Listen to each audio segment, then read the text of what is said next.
지난 시간에는 모세가 이스라엘 백성들이 가나안 땅에 들어가서 세울 왕에 대해서, 또 왕에 대한 그런 의무에 대한 말씀을 살펴보았습니다.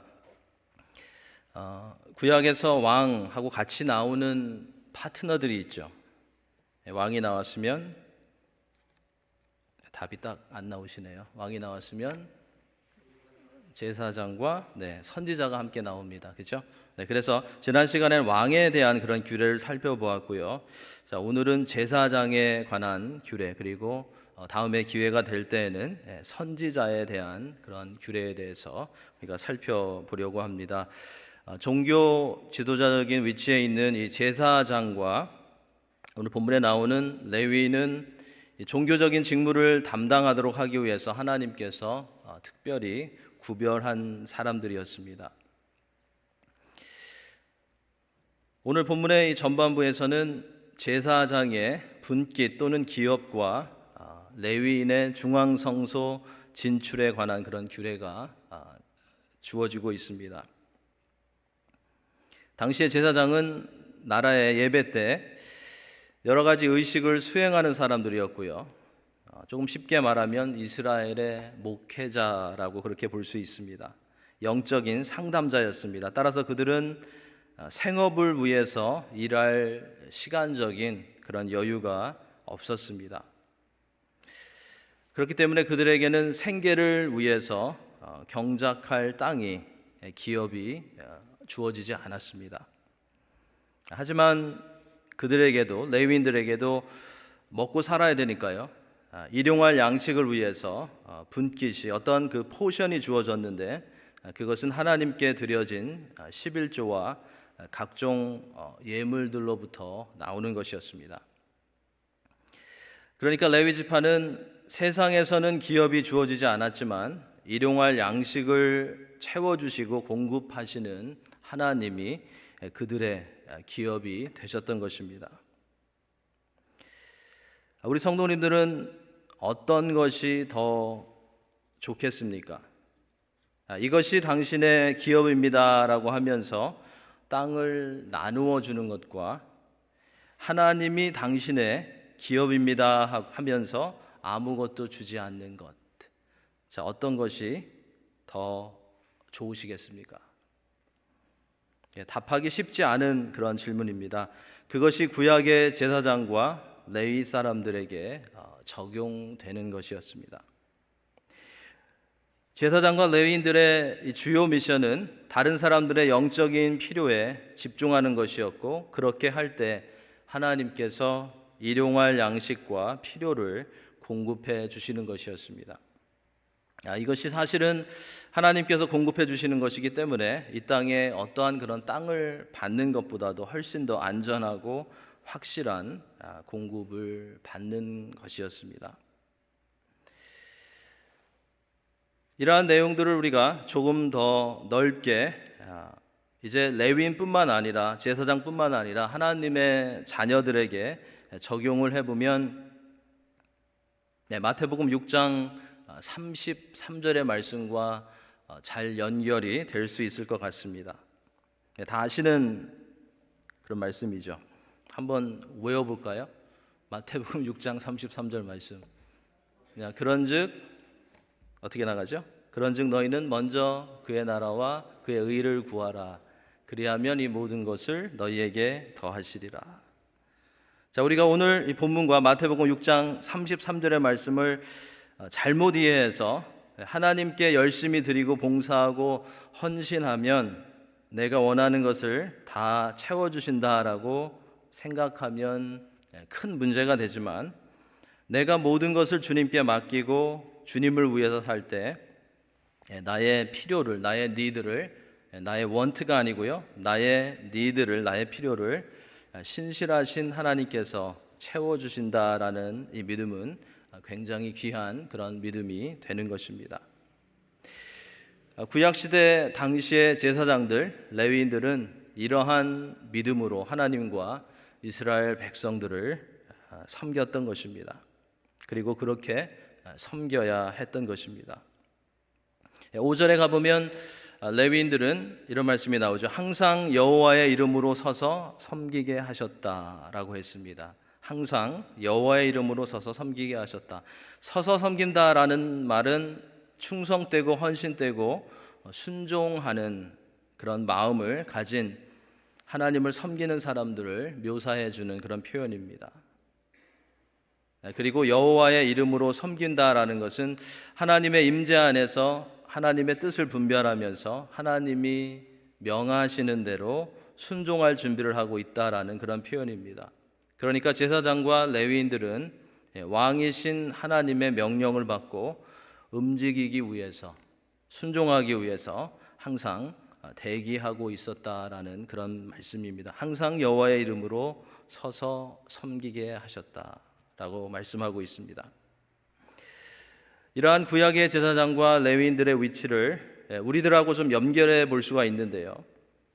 신약에 와서는 새 언약 아래에서 모든 성도들이 바로 이러한 제사장이 되었습니다.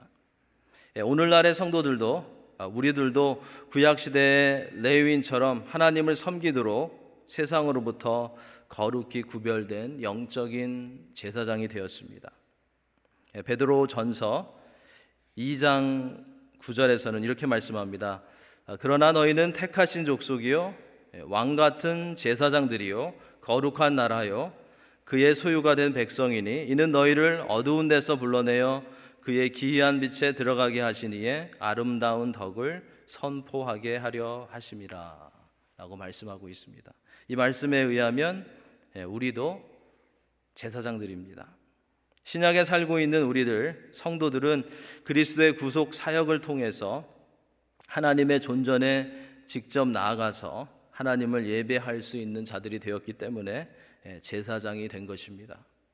그리고 왕이신 그리스도와 연합되었기 때문에 왕 같은 제사장이 된 것입니다. 굉장히 놀라운 그런 표현입니다. 구약의 제사장들이 하나님과 사람 사이에서 중보 사역을 하고 하나님께로 나아가는 예배 사역을 했던 것과 비슷하게요. 저희들에게도 굉장히 비슷하게 연결이 됩니다. 예수 그리스도를 통해서 왕 같은 제사장이 된 신약의 성도들은 또 교회는 예배 사역과 믿지 않는 자들과 예수님 사이에서의 제사장으로서의 사명이 주어진 것입니다. 교회 안에서는 함께 모여서 예배하고 또 교회 밖에서는 우리를 구원하신 주님의 아름다운 덕을 선포하는 사명을 신약의 교회에게 우리들에게 성도들에게 하나님께서 주신 것입니다. 이런 면에서 우리가 제사장들입니다. 이렇게 영적인 제사장, 왕 같은 제사장이 된 우리들은 하나님께 소망을 두고 하나님을 기업으로 삼으며 우리의 트레저가 주님이라는 것을 고백하며 세상에 집착하지 않는 그런 성도가 되어야 하겠습니다. 왕 같은 제사장인 우리는 주님을 섬기면서 어떠한 세상의 대가를 바라고 섬기지 않고요. 하늘의 상급과 주님의 평가를 생각하면서 신실하신 주님을 믿고 충성하는 그런 성도가 되어야 하겠습니다. 고린도전서 15장 58절의 말씀을 제가 읽어드리겠습니다. 그러므로 내 사랑하는 형제들아 견실하며 흔들리지 말고 항상 주의 일에 더욱 힘쓰는 자들이 되라. 이는 너희 수고가 주 안에서 헛되지 않은 줄 알미라. 라는 이 말씀을 우리가 기억하면서 주님을 섬기며 또 주님을 섬길 때 힘을 내야 할 것입니다. 자, 이제 6절부터 8절에서는 레위인의 이동 문제에 대해서 레위인이 트랜스퍼하는 그런 케이스가 있었던 것 같습니다. 레위인이 트랜스퍼하는 그런 문제를 다루고 있습니다. 지방에 있는 성읍에서 봉사하던 레위인이 중앙 성소로 전출하고자 할 때, 트랜스퍼하고자 할 때 필요한 규정들을 여기서 보여주고 있습니다. 이 부분에서도 굉장히 우리에게 중요한 그런 레슨이 주어지고 있습니다. 레위인들은 백성들을 종교적으로 또 교육적으로 잘 지도하기 위해서 각 지파의 성읍에서 흩어져서 살고 있었습니다. 이렇게 흩어져서 살면서 직무를 수행했습니다. 그런데 이렇게 성읍에서 섬기고 있는 레위인 가운데는 오늘 말씀을 보시면 간절한 소원을 가지고 있는 사람들이 있었습니다. 자, 어떠한 간절한 소원이었을까요? 그들의 간절한 소원은 지방에서 중앙 성소로 올라가서 봉사하기를 원했던 것이었습니다. 자, 이러한 간절한 소원이 있어서 그가 사는 성읍을 떠나기 원한다라는 것은 우리가 듣기에는 이 레위인들이 출세하기 위해서 또 명예와 더 좋은 위치를 얻기 위해서 그런 위치를 차지하기 위해서 그렇게 하는 것이 아닌가라는 그런 생각을 할 수 있습니다. 더 잘 살려고, 더 편하게 살려고, 더 출세하기 위해서 지방 성읍에서 중앙 성소로 올라가기를 간절히 소원하고 있구나라고 생각할 수 있는데요.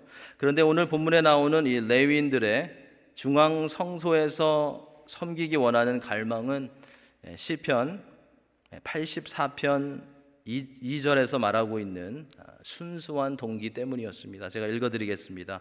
어떤 동기 때문에 이들이 중앙 성소로 올라가길 원했는지 시편 84편 2절부터 4절의 말씀입니다.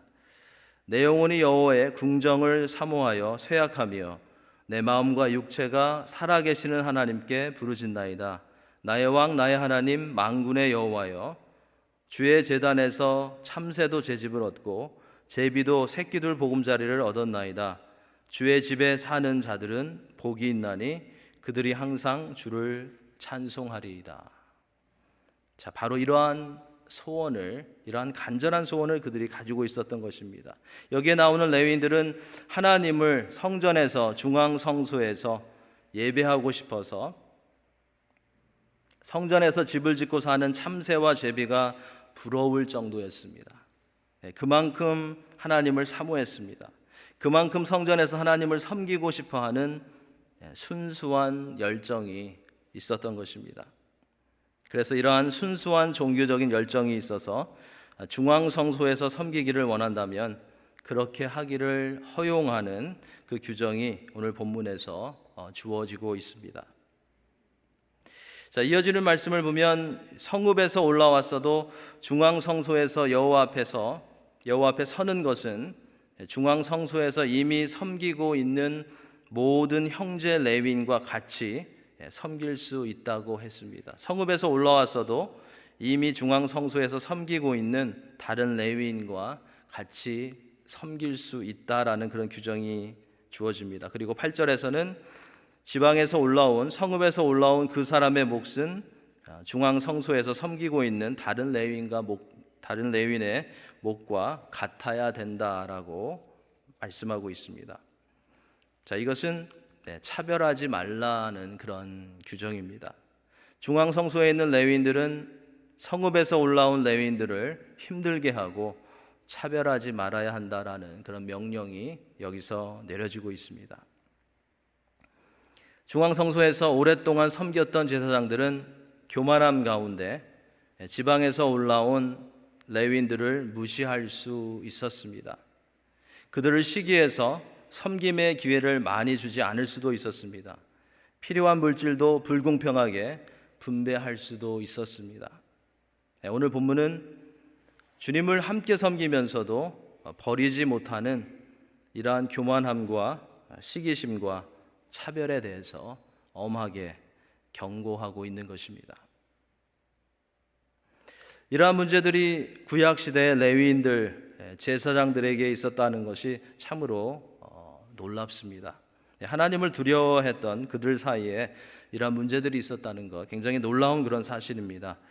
그런데요, 안타깝게도 이러한 미움, 다툼, 시기, 교만의 문제들은 주님을 섬기는 지도자들 가운데, 성도들 가운데 지금은 엄청나게 일어나고 있다는 것입니다. 특별히 대형 교회에서는요, 들려오는 이런 스토리를 들으면 엄청납니다. 그렇죠? 리더들끼리 시기하고요, 질투하고 다투고, 자, 그런 일들이 교회를 망치고 있는 그런 모습들을 너무나도 많이 보게 됩니다. 주님의 일을 할 때, 그리고 함께 섬길 때 우리는 이러한 교만함과 오만함과 시기와 질투에 빠지지 않도록 경계해야 한다는 것입니다. 거기에 한번 빠지면 그 문제를 해결하느라 주님의 일은 아무것도 하지 못하고 끝나는 것입니다. 마음이 온유하고 겸손하셨던 예수님, 이 땅에서 예수님이 가시는 곳에서 절대로 높아지려고 노력하지 않으셨습니다. 그 반대였습니다. 오히려 사람들과 제자들을 섬기셨습니다. 제자들의 발까지 낮아지셔서 씻기셨습니다. 예수님을 따르는 이들이, 성도들이, 우리들이, 지도자들이 우리 자신을 높이려고 하는 것은, 우리 자신을 알아주기를 원하는 것은, 우리의 뜻과 생각만을 주장하는 것은 모순된 것이고 주님 앞에서 부끄러운 것임을 우리는 항상 기억하면서 우리 자신을 겸손하게 훈련하는 그런 하나님의 사람들이 되어야 할 것입니다. 우리의 주장이, 우리의 생각이, 우리의 욕심이, 우리의 꿈이 드러나는 것이 아니라 하나님의 꿈이, 예수님의 비전이 드러나는 그런 교회가, 그리고 우리들의 삶이 되어야 할 것입니다. 그렇게 할 때 우리는 하나님이 기뻐 받으시는 예배자들이 될 수 있고요. 그렇게 할 때 우리는 하나님께서 맡겨주신 주님의 아름다운 덕을 세상에 선포하는 전도의 사명을 잘 감당할 수 있을 것입니다. 그렇게 할 때 우리는 하나님께서 세우신 왕 같은 제사장의 역할을 잘 감당할 수 있을 것입니다. 혹시 우리는 지금까지 열심으로만 그냥 내가 원하는 대로, 내 마음대로, 나의 순간적인 그런 감정대로 하나님을, 주님의 교회를 섬겨오지는 않았는지 살펴보아야 하겠습니다. 이제 우리는 그러한 모습을 내려놓고 그냥 섬기는 것이 아니라 하나님의 뜻대로 하나님께 기쁨을 드리는 그런 모습으로 바르게 섬기는 그런 성도가 되어야 하겠습니다. 그냥 섬기지 마시고요, 바르게 섬기시는, 주님을 기쁘시게 섬기시는 그러한 성도님들이 되시기를 예수님의 이름으로 간절히 축원합니다. 제사장과 레위인에 대한 그 규례에 이어서 이제 마지막 부분입니다. 9절부터 14절까지에서는 제사장들, 레위인들과 대조가 되는 여러 가지 우상을 의지하고 섬기는 자들이 소개되고 있습니다. 모세는 앞으로 가나안 땅에 들어가게 될 이스라엘 자손들이 조심해야 할 것 중에서 이방인들의 미신적이고 주술적인 그런 행위를 본받지 말도록 오늘 본문에서 강하게 경고하고 있습니다. 9절 말씀이죠. 내 하나님 여호와께서 내게 주시는 땅에 들어가거든 너는 그 민족들의 가증한 행위를 본받지 말 것이니 라고 말씀하고 있습니다. 자, 이러한 가증한 행위가 어떠한 것인지 10절, 11절에서 말해줍니다. 이것은 더 정확하게는 가나안 땅에서는 어떤 잘못된 방법으로, 어떤 잘못된 수단으로 하나님의 도움을 받으려고 하는지를 말해줍니다. 가나안에 살고 있는 이스라엘의 이웃들은 마술, 마법, 주술, 신접, 점치는 것, 그리고 인신, 제사 등을 통해서 하나님의 마음을 얻으려고 했습니다. 신의 도움을 받고 안정감을 찾으려고 했습니다. 당시에 하나님께서 이스라엘에 허락하신 하나님의 마음을 알고 하나님을 기쁘시게 하고 하나님의 도움을 받고 평안을 누릴 수 있는 방법은 딱 한 가지였습니다. 하나님께서 세우신 제사장과 선지자들을 통해서 그것을 알 수 있었습니다. 그런데 가나안에 살고 있는 이스라엘의 이웃들은 하나님께서 허락하시지 않는 이러한 이상한 방법으로 하나님의 마음을 얻으려고 했고 하나님의 뜻을, 신의 뜻을 알려고 했던 것입니다. 그렇기 때문에 가나안 족속들이 프랙티스했던 여러 가지 종교적 풍습들은 하나님을 대적하는 것이었고요, 하나님의 백성들에게 굉장히 해로운 것이었고 하나님께서 철저하게 금지하신 것이었습니다. 14절의 말씀처럼 하나님께서 용납하지 않는 것이었습니다. 가나안 족속을 가나안 땅에서 하나님께서 몰아내신 이유는 그 땅을 이스라엘 자손들에게 약속하신 대로 약속하셨기 때문에 약속하신 대로 주기 위해서였지만, 더 구체적인 이유는 본문에서 우리가 힌트를 얻을 수 있는 것처럼 그들이 하나님이 미워하시는 미신적이고 주술적인 행위와 풍습을 행하고 있기 때문이었습니다. 아무런 잘못이 없는 가나안의 7 족속이 그들의 기업에서 쫓겨난 것이 아니었습니다. 그들은 우상 숭배와 온갖 악한 풍습으로 인해서 하나님께 벌을 받은 것이었습니다. 그들은 악하고 비윤리적인 풍습을 따라감으로써 하나님의 권위에 도전했고 하나님의 창조 질서를 무시하는 그런 모습으로 살아가고 있었던 것입니다. 요즘 세상하고 굉장히 비슷합니다.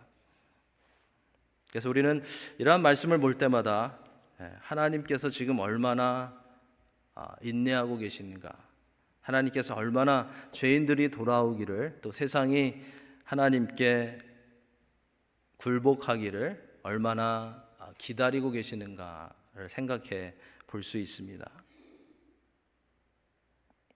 가나안 족속들은 위에서 언급된 악한 풍습과 관행을 따르며 여호와 앞에 범죄하였고 자신들의 죄를 인정하지 않았습니다. 결국에는 하나님의 심판을 받아서 가나안 땅에서 추방될 수밖에 없었던 것입니다. 이러한 모세가 외치고 있는 말씀들은 가나안에 들어가는 이스라엘 자손들에게 중요한 경고의 외침이었습니다. 너희들도 예외는 아니라는 것이었습니다. 너희들도 마법과 주술과 신접하는 것을 통해서 하나님의 뜻을 알아내려고 한다면 너희들도 가나안에서 쫓겨나게 될 것임을 하나님께서 모세를 통해서 경고해 주신 것이었습니다. 그런데 안타깝게도 우리가 나중에 보겠지만 그러한 일들이 일어났던 것입니다. 13절에서 이렇게 말씀합니다. 너는 내 하나님 여호와 앞에서 완전하라.